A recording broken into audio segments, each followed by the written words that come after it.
महाराष्ट्राचं ज्या इलेक्शनकडे लक्ष लागलं होतं आणि जे स्वतःला महाराष्ट्राचे मी मोठा मंत्री आहे, महाराष्ट्रातलं 3 नंबरचं खातं माझ्याकडे सांगत होते, असे मंत्री ज्या गटामध्ये 7-8 दिवस पडून होते, शेवटचे जवळजवळ 5 सभा घेतल्या जिल्हा परिषद गटामध्ये. म्हणजे ग्रामविकास राज्याचा ग्रामविकास मंत्री आणि एका गटामध्ये 5 सभा घेतो, 2 दिवस शेवटचे गटामध्ये आणि बुथला भेटी.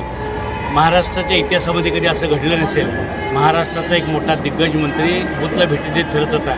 असा गट अनिल देसाई एकटा नाही तर दोन्ही सदस्य घेऊन आम्ही जिंकून दाखवला आहे. मी पहिले सांगितलं होतं कुकुडवाड गट माझा आहे आणि मी कुकुडवाड गटाचा आहे. कोणी किती जरी काही ताकद लावली, कोणी किती जरी कुठलाही गैरवापर केला, सत्तेचा गैरवापर केला, 2-2 पोलीस गाड्या आमच्या मागे फिरत होत्या, आमच्या कार्यकर्त्यांच्या मागे रात्र फिरत होत्या, भांडणं मारामाऱ्या, बाहेरच्या गटातून कितीतरी माणसं आणली, कितीही ताकद लावली, पण शेवटी जनशक्तीच्या पुढं कोणाचं काही चालत नसतं. गाव करेल त्या पुढं राव काय करू शकत नाही. कारण रावाला ही पहिला दणका आहे, ही खऱ्या अर्थानं नवीन विजयाची सुरुवात आहे आणि कुकुडवाड गट हा आमचा आहे, हे आम्ही एकदा सिद्ध करून दाखवतो. या विजयामागचं गुपित काय आहे? आणि भावनेच्या भरामध्ये मला ज्या एकदम उत्साहामध्ये सांगता आलं नाही, पण खऱ्या अर्थानं आजचा जो विजय आहे आमचा सगळा, हा आम्ही स्वर्गीय आमचे महाराष्ट्राचे माजी उपमुख्यमंत्री अजितदादा यांच्या चरणी अर्पण करतो आहे. अजितदादा आमच्यातनं गेले, पण माझ्या कुकुडवाड गटातल्या जनतेनं खऱ्या अर्थानं अजितदादांना घड्याळाला मतदान करून अजितदादांना श्रद्धांजली वाहिली आणि तीच अजितदादांना आमची खरी श्रद्धांजली आहे. दोघांच्या पाठीमागे होते, या दोघांच्या मुळेच मला विश्वास होता की वरकुडे मलवडी गणातले सर्व मतदार 100% माझ्या पाठीशी उभा राहतील आणि वरकुडे मलवडी गणात माझा विजय होईल. म्हणूनच मी सातत्याने सांगत होतो की वरकुडे मलवडी गणामध्ये मी 100% निवडून येणार आहे. या विद्यार्थ्यांना जी काटकर त्यांच्या सुविधा पत्नी या ठिकाणी विजय झालेत, काय म्हणताय? मला एवढंच व्यक्त करायचं आहे की हा जिल्हा परिषद कुकुडवाड गट हा नेहमीच अनिल देसाई साहेबांचा राहिलेला आहे आणि तो आम्ही राखण्यात यशस्वी झालेला आहे. विरोधकांनी कितीही प्रयत्न केले, कारण स्वतः गोरेंचे भाऊच या गटात होते, त्यामुळे किती म्हणजे चुरशीची लढत असेल आणि क्षणोक्षणाला कशी उत्कंठा वाढत होती हे आम्ही सर्व अनुभवलं आहे. की ते आमच्यावर बोधरेशन आणलं गेलं हे आम्ही प्रत्यक्ष अनुभवलं होतं, पण आपलं फक्त शांततेत प्रचार चालू ठेवला आणि आम्ही ते एकच कारण आहे की आम्ही सरळ मार्गाने चाललो आणि हा विजय आहे ना सत्याचा आहे, दडपशाहीचा नाही. एवढं प्रशांतजी विरकर ते काय बोलतायत? हा विजय हा संपूर्ण मतदारसंघातल्या लोकांचा जो विजय आहे तो घराणेशाहीला दिलेली चपराक आहे.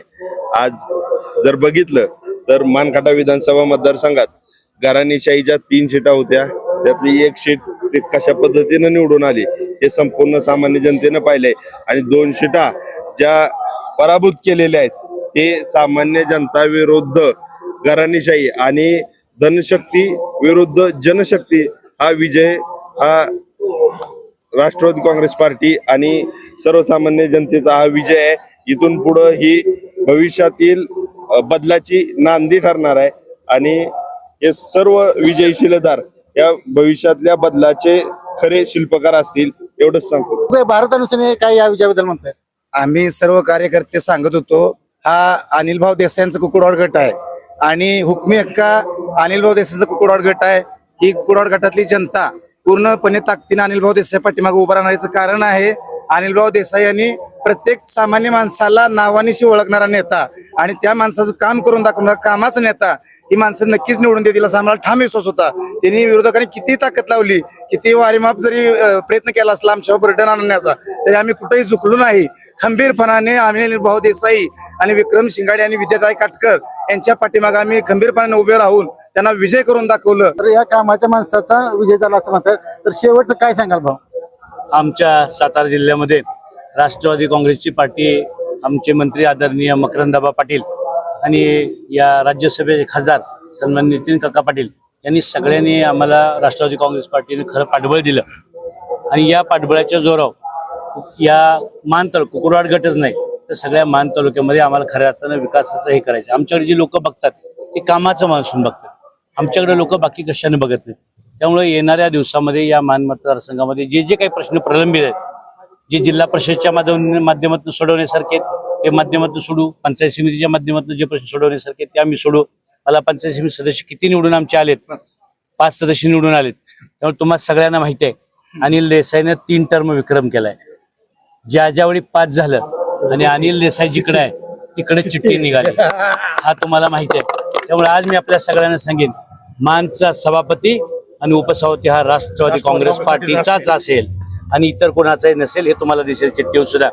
आणि अजून एक्झिट पोल सांगतात की भाजपची जिल्हा परिषद स्थापन होऊ शकतात. एक्झिट पोलच्यावर मला माहित नाही. एक्झिट पोल इथं झिरो सांगत होतं मानतो ते. एक्झिट पोलवर जाऊ नका तुम्ही. आता काय झालं माहिती आहे तुम्हाला, इथं मला वाटतं किती 3 झेडपी आणि 2 3 जिल्हा परिषदा आणि 5 पंचायती निवडून आलेत. आणि एवढं महाराष्ट्रातले बलाढ्य मंत्री असताना, त्यामुळे सातारा जिल्ह्यात सुद्धा आम्हीच सत्ता स्थापन करू सगळ्यांना बरोबर घेऊन.